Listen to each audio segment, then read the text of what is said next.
Korea is an Asian peninsula located in the Far East.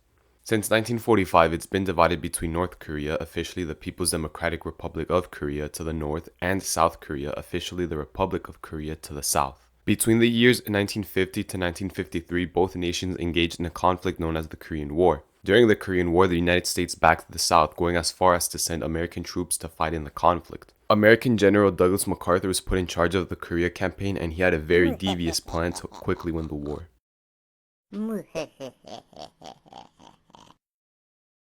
Unfortunately for MacArthur, the plan was not implemented because President Truman disagreed with his plan. This disagreement over how to conduct the Korean War, among other things, eventually culminated into MacArthur's dismissal. So what was MacArthur's plan, and more importantly, was it based? First, some context. In 1910, the entire Korean peninsula was annexed by the Empire of Japan. Japan then joined the Second World War on the side of the Axis powers against the Allies. Ultimately, however, the Japanese would be defeated, and one of the outcomes was the division of the Korean peninsula between North Korea, led by Kim Il-sung, and South Korea, led by Syngman Rhee. North Korea was driven by a communist ideology and naturally aligned itself with the communist world. South Korea's position, however, is more complicated to explain, but to put it simply, South Korea was capitalist, authoritarian, and aligned itself with the Western world, specifically the United States. Anyway, by the start of the Korean War, MacArthur had already greatly distinguished himself. During the Second World War, MacArthur participated in the Pacific Theater and played a crucial role there. Following the Allied victory, MacArthur oversaw the American occupation of Japan. On June 25, 1950, North Korea launched their invasion of the South. At first, the North Koreans were beating the hell out of the South Koreans, almost driving them out of the peninsula entirely. Before this could happen, though, the United Nations freaked out and decided to intervene. MacArthur, who was still overseeing affairs in Japan, was now also appointed to lead this new UN force. When the UN force arrived, the tables had turned, and now the South Koreans were beating the hell out of the North Koreans. Just as everything was going great for the South, the Chinese got involved and had over 1 million Chinese troops cross the Yalu River to support the North Koreans. Now the turns have tabled because the North Koreans were beating the hell out of the South Koreans again. Eventually, the South managed to recover some of their losses, and the war ended in a stalemate. Now that we know the context of the entire events and have a basic understanding of the Korean War, what was MacArthur's plan to save the day?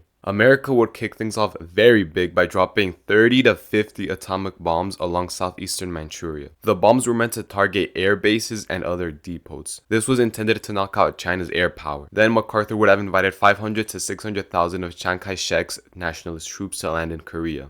4/5 of the Nationalist Army would land near Antung and would be led by a U.S. Marine Division. The rest of the Nationalist Army, also led by a U.S. Marine Division, would land in either Unji or Nanjing. After the landings, both forces would march along the Yalu River and meet in an estimated 2 days. At this point, the border would have been totally secured, and the combined army would march south, while the 8th Army would march north from the south and finally destroy the enemy. But what would have prevented the Chinese from just crossing to Korea again at any moment of the operation? Well, MacArthur had just bombed the Maos out of the neck of Manchuria, but MacArthur also proposed scattering radioactive cobalt behind his lines, which he said would prevent any army from crossing into Korea for a minimum of 60 years. So how long would this operation take? About 10 days, said MacArthur. He was so sure of his plan, in fact, that he said, "Of all the campaigns in my life, 20 major ones to be exact, the one I felt the most sure of was the one I was deprived of waging properly. I could have won the Korean War in a maximum of 10 days. All in all, I give it a solid 10 out of 10 for gamer kind of plan."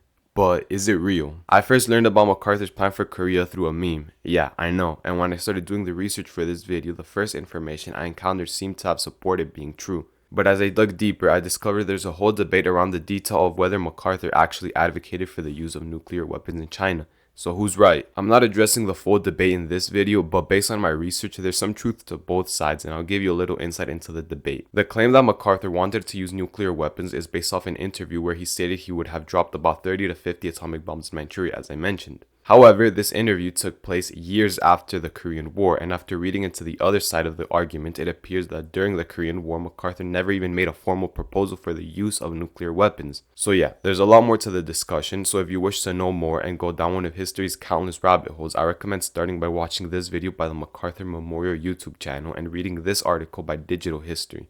Both will be linked in the description. And with that said, thank you for watching.